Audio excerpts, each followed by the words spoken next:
물질이 다 그렇지. 죽을 고비 넘겨도 다음날 또 들어가는 거야.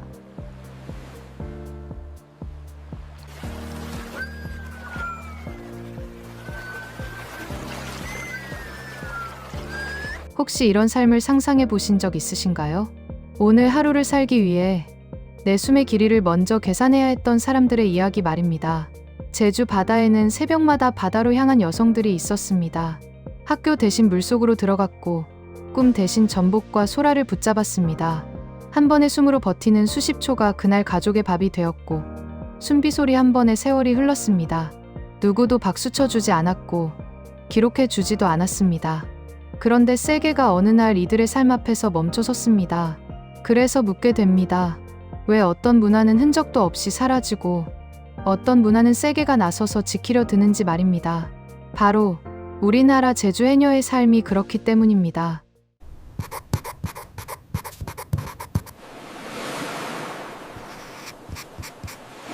새벽 5시 제주 바다 아직 해도 뜨지 않은 시간이었습니다. 차가운 바람이 뺨을 스쳤죠. 저는 방파제 위에서 장비를 점검하고 있었습니다.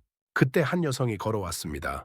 11세 조혜순, 그게 그녀의 이름이었습니다. 구부정한 등, 주름진 손, 바람에 흩날리는 흰 머리카락, 어디서나 볼 수 있는 평범한 할머니였죠. 손녀 손잡고 시장 다닐 것 같은 그런 분이었습니다. 그런데 그녀가 물옷을 입기 시작했습니다.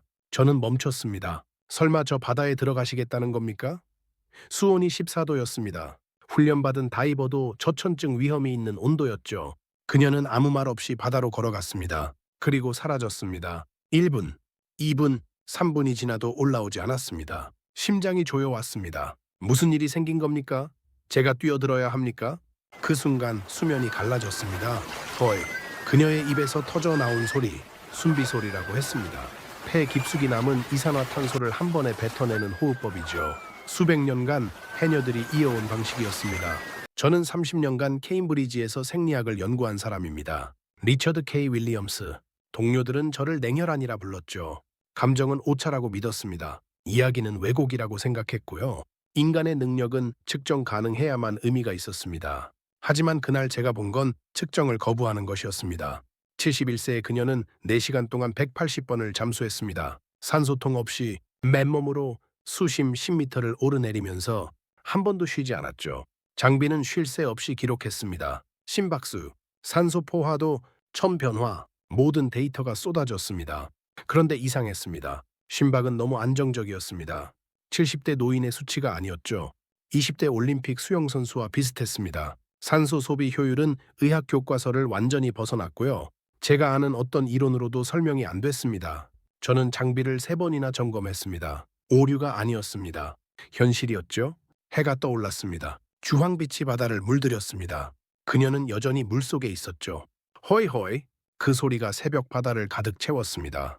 장비의 삐소리보다, 파도 소리보다, 바람 소리보다 그 숨비 소리가 더 크게 들렸습니다. 가슴을 울리는 소리였죠. 저는 문득 깨달았습니다. 저 소리는 단순한 호흡이 아니었습니다. 56년간 바다와 싸워온 한 인간의 증거였죠. 15살부터 지금까지 단 하루도 쉬지 않고 살아온 삶의 소리였습니다. 그녀에게 바다는 직장이 아니었습니다. 선택도 아니었죠. 그냥 삶 그 자체였습니다. 도망칠 수 없었던, 피할 수 없었던, 그래서 받아들일 수밖에 없었던 운명이었습니다. 저는 그 순간 제 인생을 돌아봤습니다. 명문대 졸업, 박사학위, 종신교수직, 저는 늘 선택할 수 있었습니다. 원하는 걸 고를 수 있었죠. 힘들면 쉴 수 있었고, 지치면 포기할 수 있었습니다. 그런데 그녀는요, 15살에 학교 대신 바다를 선택한 게 아니었습니다. 학교에 갈 돈이 없었던 거죠. 교복 대신 물옷을 입은 게 아니었습니다. 물옷밖에 입을 게 없었던 겁니다. 선택할 수 없었기에 그녀는 버텼습니다. 도망칠 수 없었기에 적응했죠. 그렇게 56년이 흘렀습니다. 그 세월이 그녀의 몸을 바꿔놓은 거였습니다. 이건 재능이 아니었습니다. 기적도 아니었죠. 이건 삶이었습니다. 포기하지 않은 삶의 무게였습니다. 저는 울었습니다. 30년 만에 처음이었습니다. 과학자로서가 아니라 한 인간으로서 울었죠. 제 뺨을 타고 흐르는 게 바닷물인지 눈물인지 모르겠더군요. 왜 울었는지 그때는 몰랐습니다. 지금은 압니다. 저는 그녀 앞에서 너무나 작았기 때문입니다. 제 이론이, 제 학위가, 제 30년 경력이 아무것도 아니었기 때문이죠. 저는 인생을 연구했다고 생각했습니다. 하지만 실제로 인생을 산 건 그녀였습니다. 그녀는 아무 말 없이 바다에서 나왔습니다. 물질 도구를 정리하며 담담하게 말했죠. 오늘은 물이 차네. 그게 전부였습니다. 180번의 잠수 후에 고작 그 한마디였죠. 저는 그제야 궁금해졌습니다. 이 사람은 대체 누굽니까? 어떻게 여기까지 온 겁니까? 56년 전 그 15살 소녀에게 무슨 일이 있었던 겁니까? 그 답을 찾기 위해 저는 시간을 거슬러 올라가야 했습니다. 그리고 그 여정은 저를 완전히 다른 사람으로 만들어 놓았습니다. 그날 이후 저는 잠을 이룰 수가 없었습니다. 눈을 감으면 그 소리가 들렸죠. 호이호이 새벽 바다를 가르던 순빗 소리가 귓가에 맴돌았습니다. 돌이켜보면 저는 참 오만한 인간이었습니다. 케임브리지 생리학과 종신교수 리처드 K. 윌리엄스, 동료들은 저를 냉혈한이라 불렀죠. 저는 오직 측정 가능한 것만 믿었습니다. 숫자는 거짓말하지 않으니까요. 그런 제게 3개월 전 이메일이 도착했습니다. 국제해양생리학회에서 온 연구 의뢰였죠. 고령 여성 잠수 집단의 신체 적응 연구. 장소는 대한민국 제주도. 저는 피식 웃었습니다. 70대 노인이 맨몸으로 바다에 들어간다고요? 하지만 자료를 조사하다가 멈췄습니다. 2016년 유네스코 인류 무형문화유산 등재. 제주 해녀. 전 세계 수많은 잠수 문화가 있습니다. 일본의 아마, 동남아시아의 바자우족, 중동의 진주 채취꾼들. 하지만 유네스코가 인정한 건 오직 하나였죠. 대한민국 제주 해녀. 왜였을까요? 단순한 잠수 기술이 아니었습니다. 수백 년간 이어져 온 공동체 문화, 어머니에게서 딸로 전해지는 삶의 방식, 불턱에서 나누는 지혜, 세계 어디에도 없는 살아있는 유산이었죠. 저는 데이터를 요청했습니다. 받아보고 또 멈췄죠. 70대 여성의 잠수 지속 시간이 훈련받은 20대 남성 다이버와 동등했습니다. 산소 소비 효율은 의학 상식을 완전히 벗어났고요. 30년 경력이 흔들렸습니다. 저는 비행기표를 끊었습니다. 직접 확인하겠다고. 제주공항에 내렸을 때 깨달았습니다. 이 작은 섬에서 세계가 인정한 일이 벌어지고 있구나. 카메라가 비추지 않는 곳에서 조용히. 다음 날 아침 저는 조혜순을 만났습니다.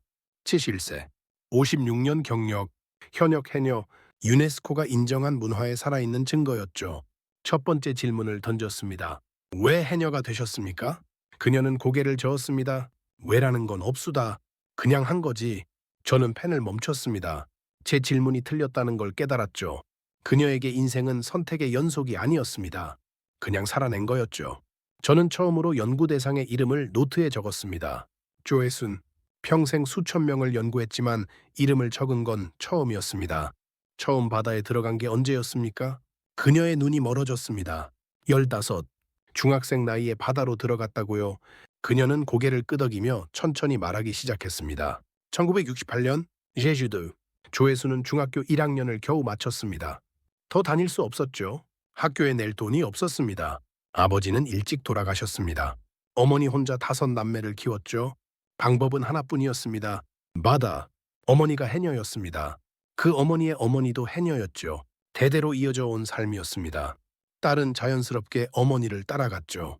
그땐 직업을 고르는 게 아니었수다. 그녀의 목소리는 담담했습니다. 원망도 없었고 후회도 없었죠. 15살. 또래들이 교복을 입을 때 그녀는 물옷을 입었습니다. 친구들이 교실에서 떠들 때 그녀는 바다 밑에 있었죠. 책가방 대신 망사리를 들었습니다. 연필 대신 비창을 쥐었고요. 첫 잠수가 어땠는지 물었습니다. 죽는 줄 알았수다. 그녀는 웃으며 말했습니다. 웃을 일이 아닌데도 물이 차가웠다고 했습니다. 숨이 막혔다고 했죠. 귀가 터질 것 같았다고요. 올라오면 온몸이 떨렸고 이가 부딪혀서 말을 할 수 없었다고 했습니다. 하지만 다음 날 또 들어갔습니다. 그 다음 날도, 그다다음 날도. 왜요? 왜 그만두지 않았습니까? 그녀는 되물었습니다. 그만두면 뭘 먹고 살아? 저는 할 말을 잃었습니다. 선택이 없었던 겁니다. 다른 길이 없었죠. 여자가 할 수 있는 일이 거의 없던 시대였습니다. 바다만이 유일한 길이었죠. 그래서 그녀는 버텼습니다. 1년이 지났습니다. 10년이 지났습니다. 어느 순간 바다가 익숙해졌다고 했습니다. 숨을 오래 참을 수 있게 됐죠. 추위도 견딜 만해졌고요. 몸이 바뀌었수다. 과학적으로 설명하면 이렇습니다. 인간의 몸은 극한 환경에 반복 노출되면 변화하죠. 비장이 커집니다. 산소 저장 능력이 향상되죠. 심박이 자동으로 느려지고 혈액이 핵심 장기로 집중됩니다. 수백 년간 해녀들에게 일어난 일이었습니다. 하지만 논문에 쓸 수 없는 것들이 있었죠. 15살 소녀의 공포, 차가운 물속에서 느꼈을 외로움, 그래도 다음 날 다시 바다로 걸어갔던 용기. 저는 물었습니다. 포기하고 싶었던 적 없습니까?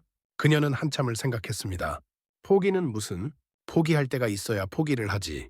저는 펜을 놓았습니다. 더 이상 적을 수가 없었죠. 저는 며칠 더 머물렀습니다. 그녀를 따라 새벽 바다에 나갔죠.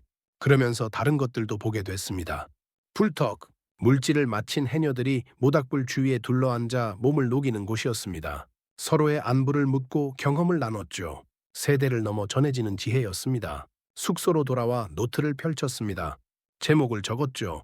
해녀 프로젝트. 펜이 멈췄습니다. 이건 프로젝트가 아니었죠. 저는 제목을 지우고 다시 적었습니다. 바다에 남은 숨. 조회순이 56년간 바다에 남긴 것. 수만 번의 숨빗소리. 그 모든 숨이 이 바다에 남아 있었습니다. 저는 결심했습니다. 이 이야기를 세상에 전하겠다고. 과학자가 아니라 증인으로서 케임브리지로 돌아왔습니다. 제주에서 가져온 데이터를 정리했죠. 심박 기록, 산소 포화도, 천변화, 모든 수치가 완벽했습니다. 하지만 저는 숫자만 가져온 게 아니었죠. 저는 조회순의 이야기를 가져왔습니다. 연구실 동료들 앞에서 발표했습니다. 데이터를 보여주고 분석 결과를 설명했죠. 동료들은 고개를 끄덕였습니다. 여기까진 괜찮았죠. 그런데 제가 그녀의 삶을 이야기하기 시작하자 분위기가 바뀌었습니다. 15살에 학교를 그만둔 이야기, 선택할 수 없었던 삶, 56년간 바다에서 버텨온 세월. 저는 목소리에 힘을 주며 말했죠. 발표가 끝나자 침묵이 흘렀습니다. 선임 교수가 입을 열었습니다. 감정이 섞였군. 저는 멈췄습니다. 무슨 말입니까? 리처드, 자네답지 않아. 객관성이 무너졌어. 다른 동료가 거들었죠. 연구 대상에 감정이입하면 안 되는 거 알잖아. 기본이야. 저는 반박하려 했습니다. 하지만 말이 나오지 않았죠. 왜냐하면 그 말이 맞았기 때문입니다. 저는 감정이입했습니다.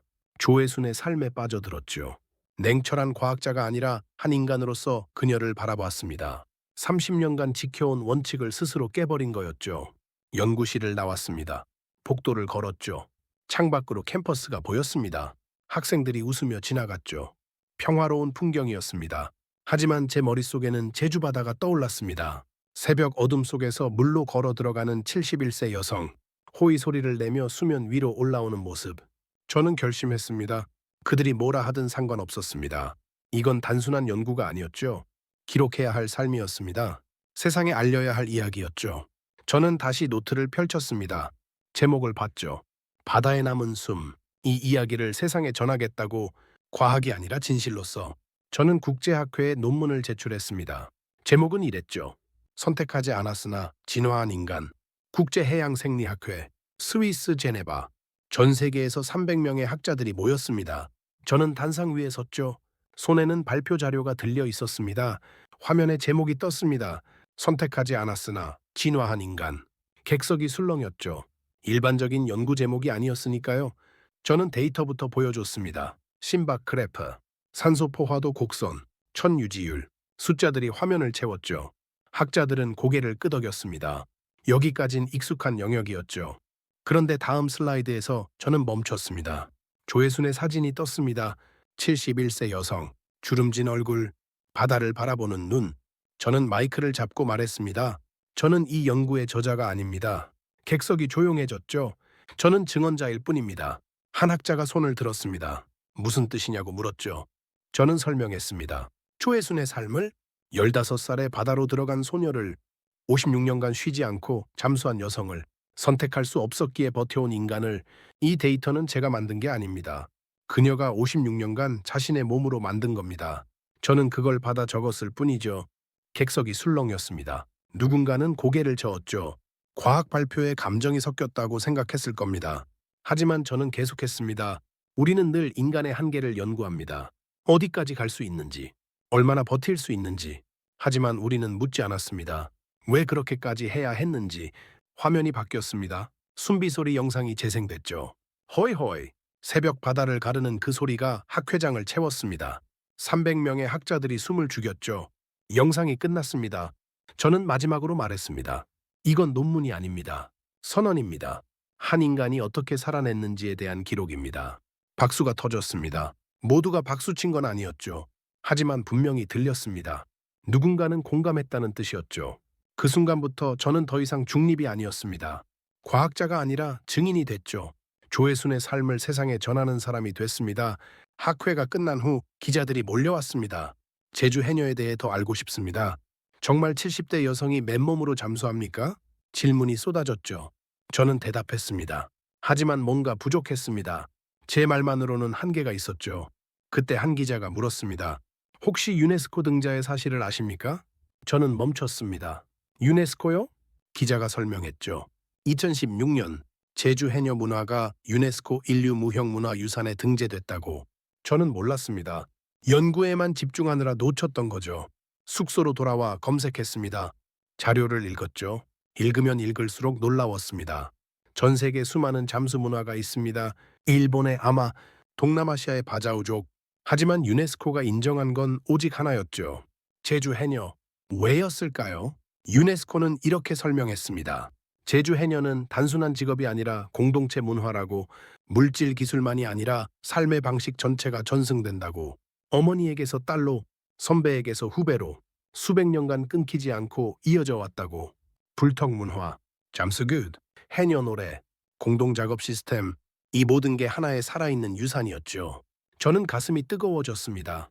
이 작은 섬에서 이런 일이 일어나고 있었습니다. 세계가 주목하기 한참 전부터 조회순 같은 여성들이 묵묵히 바다로 들어가고 있었죠. 유네스코 등자에 따위 신경 쓰지 않고 그냥 살아왔을 뿐인데, 그런데 세계가 인정한 겁니다. 이건 보존해야 할 가치가 있다고, 인류의 유산이라고. 저는 조회순을 떠올렸습니다. 그녀는 이 사실을 알까요? 자신이 유네스코가 인정한 문화의 일부라는 걸 아마 모를 겁니다. 알아도 대수롭지 않게 여기겠죠. 그게 뭔데? 나는 그냥 물질하는 사람이요. 그녀라면 그렇게 말했을 겁니다. 하지만 바로 그게 위대한 거였습니다. 인정받으려 한 게 아니었죠. 그냥 살아냈을 뿐인데 세계가 고개를 숙인 겁니다. 한국이라는 나라. 저는 다시 생각했습니다. 이 작은 나라가 가진 것들, 숫자로 측정되지 않는 것들, 세계가 이제야 알아보기 시작한 것들. 저는 펜을 들었습니다. 더 많은 사람들이 알아야 했죠. 이 이야기를 논문이 알려지자 세계가 반응했습니다. 뉴스에 나왔죠. 다큐멘터리 제작 요청이 들어왔습니다. 매거진 인터뷰 섭외가 쏟아졌고요. 저는 기뻤습니다. 드디어 세상이 관심을 가지는구나. 하지만 곧 불편해졌습니다. 기사 제목들을 봤죠. 바다의 슈퍼우먼, 불로장생의 비밀을 가진 할머니들, 과학이 밝힌 신비의 유전자. 저는 고개를 저었습니다. 이게 아닌데. 그들은 찬사했습니다. 하지만 이해하지 못했죠. 조회순을 슈퍼히어로로 만들고 싶어 했습니다. 신비로운 능력을 가진 특별한 존재로. 아무도 묻지 않았습니다. 왜 그녀가 그렇게 살아야 했는지. 한 방송국에서 연락이 왔습니다. 리얼리티 프로그램을 만들고 싶다고 했죠. 해녀들의 일상을 촬영하겠다고, 세계적인 화제가 될 거라고. 저는 거절했습니다. 제작자가 물었죠. 왜요? 좋은 기회인데. 저는 말했습니다. 이건 콘텐츠가 아닙니다. 존엄입니다. 제작자는 이해하지 못했죠. 뭐가 문제냐고. 해녀들을 유명하게 만들어주겠다는데. 저는 설명했습니다. 조회수는 카메라 앞에서 물질하는 사람이 아닙니다. 56년간 가족을 먹여 살리려고 바다에 들어간 사람이죠. 그 삶을 구경거리로 만들 순 없습니다. 제작자는 화를 냈습니다. 고집불통이라고, 시대에 뒤떨어졌다고. 비난이 쏟아졌죠. 저는 물러서지 않았습니다. 왜냐하면 저는 이미 배웠기 때문입니다. 제주 바다에서, 조회순의 침묵에서 진짜 강함은 시끄럽지 않다는 걸. 그녀는 평생 자신을 드러내지 않았습니다. 인정받으려 하지 않았죠. 그냥 묵묵히 바다로 걸어 들어갔습니다. 매일 저는 그 침묵을 지키고 싶었습니다. 세상이 소비하도록 내버려둘 수 없었죠. 조혜순에게 연락했습니다. 상황을 설명했죠. 그녀는 웃으며 말했습니다. 뭔 소리요? 나는 내 바다만 있으면 돼. 그 말이 제 가슴에 박혔습니다. 그녀에게 세상의 관심 따위는 필요 없었죠. 바다만 있으면 됐습니다. 56년간 그래왔듯이 그해 겨울 저는 다시 제주로 갔습니다. 조혜순을 만나기 위해서였죠. 1년 만이었습니다. 공항에서 내리자 바람이 매서웠습니다. 겨울 바다 냄새가 났죠. 마을에 도착했습니다. 그녀의 집을 찾아갔죠. 문이 열렸습니다. 그녀가 나왔죠. 1년 전과 달라진 게 없었습니다.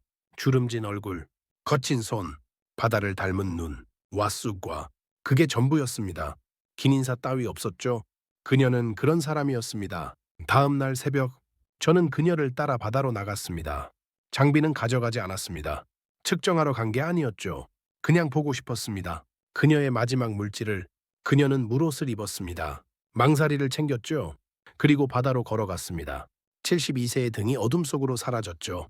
저는 방파제에 서서 기다렸습니다. 얼마나 지났을까요? 수면이 갈라졌습니다. 호이. 그 소리가 들렸습니다.